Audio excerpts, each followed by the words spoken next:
Well, what will the workforce look like when you integrate artificial intelligence with human ingenuity? Well, these are some of the themes the Society for Human Resources Management explored at their recent AI+HI conference. Now, some companies risk falling behind. Their recent annual report says that only 12% of HR professionals and 15% of US workers believe that their organization is effectively integrating AI into the workplace.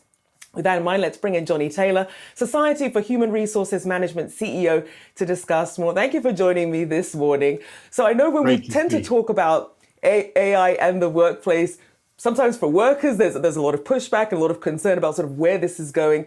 But in this latest conference that you had, it was more about collaboration between the two. What are some of the key use cases that support this? So what we know, for example, and by the way, thank you for having me here. It's great to see you. Keith, listen, in recruitment, number one, talent acquisition is the most often used application right now in AI. Let's face it, if you're an hiring manager, if you're in human resources, you post an application, you get 1,000 resumes. How can you reasonably go through the process of reviewing 1,000 resumes with high quality and looking for all of the right traits and skills in a candidate? So we're absolutely using it in recruiting and hiring, and then learning and development increasingly, especially as we are forced to learn with all of the changes, new technologies, new approaches to doing business. We're using it to provide asynchronous, fast, effective education and the performance management. Once you tell a person that they're not doing well, or conversely, that they're doing well in their job, how can we give them the tools to do better or continue performing better? So Johnny, then when companies are looking at either upskilling and retaining existing workers versus sort of bringing in, new workers who already have that AI training, how are they looking at those sorts of investments? Yeah, they're just that. They're investments. In times past, learning and development was really considered a perk for the employee. Now, and increasingly so, employers are acknowledging that this is an investment in their business. Because at the end of the day, people are, an aggregation of businesses are an aggregation of their people. And so we're seeing it very much as an investment. It's a long-term investment, and it's at this point, one that we're going to have to do continuously. Given the rapid changes that we see in technologies and tools, we know that it's not about, helping someone acquire a bachelor's degree and then we're done, or an MBA. We're going to have to retrain, constantly cross-train, reskill employees, because as the technologies of today are old tomorrow. Indeed. So with that in mind, obviously AI is as good as the data that it's trained on. So how do we avoid some of the prior biases that we've seen in hiring and retention and how employees are judged and assessed? How do we get some of those biases out, or perhaps at least fine tune what we get with an AI version or an AI collaborative version? Well, first of all, thank you. That is the best question, I have to tell you, because oftentimes the question is posed as, wow, aren't these technologies, algorithms filled with bias? Well, yes, but I got to tell you, they're not any more biased. In fact, the data will tell you they are less biased than human beings. As wonderful as we are, we bring all of our conscious and oftentimes unconscious biases into the hiring process. For example, I have a position that's open as a hiring manager. I need it filled immediately. And the person who shows up, the most qualified candidate, is a pregnant woman.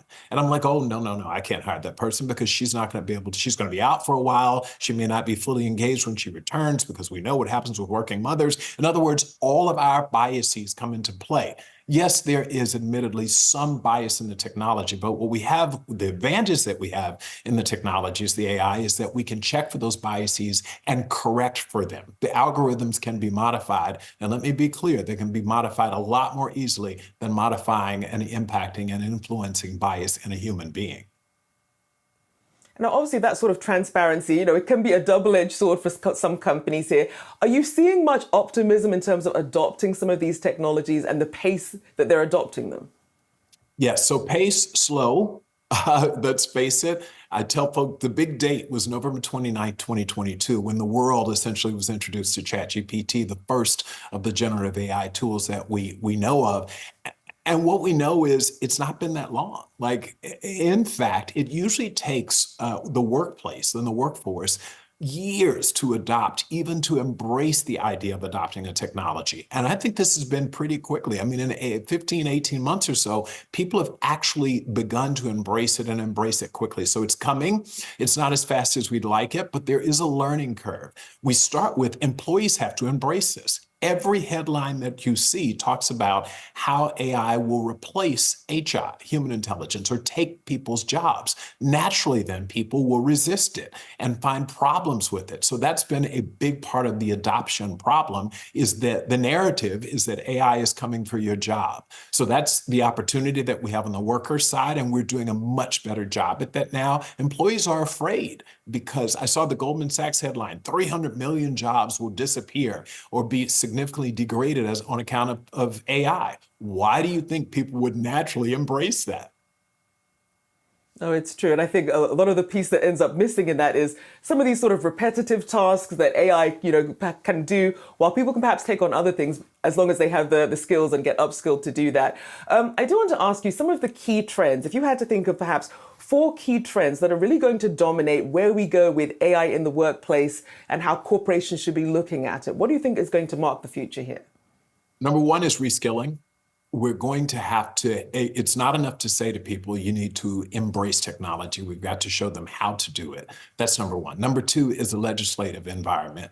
Policymakers, as we saw in your last episode, are weighing in very heavily on this. And so we're going to see a lot of activity from a trend standpoint around what state and federal government, the state and federal government is going to do about the adoption of AI. The third is it's going to happen fast. What we think we know about AI today will absolutely be outdated in 6 months. So get ready. And then the fourth is employees, I think, ultimately are going to embrace it because of the point that you alluded to earlier. And that is, they're going to see there's good in this for me. Some of the mundane tasks, the parts of my job that I hated, it's going to take away and make me and free me up to either enjoy my job by doing things I want to do or have more free time outside of work. So those are the trends. People are going to adopt this. Government's going to weigh in very heavily. The technology is going to get better and faster. And ultimately, we are going to find an environment where AI, artificial intelligence plus HI, human intelligence, are going to coexist to create the new ROI. So then, Johnny, for people who are wondering, in terms of the bottom line here, when you compare companies that are getting AI right and integrating it well, what would be the selling point here for companies who are saying, look, it's too expensive, I don't have the finances to upskill, versus those that are really plowing ahead here? Well, it's the way of the world. AI, if you're not doing it, you will lose the game. I mean, that's the bottom line. These technologies are going to make us more efficient, more effective, better at what we do, and they're going to improve the lives and the quality of the lives of our employees. So if you're not doing it, you're going to be at a competitive disadvantage. And it's not just the tech companies. Every industry is going to be impacted, and every job is going to be impacted by AI. Some more than others, but all of them will be impacted. And so get with it or lose the game. There you go. Get with it or lose the game. There's the ending you need right there. Appreciate you for joining me this morning. Johnny Taylor, Society for Human Resources Management CEO. Thank you for your time this morning. Be well. Thank you.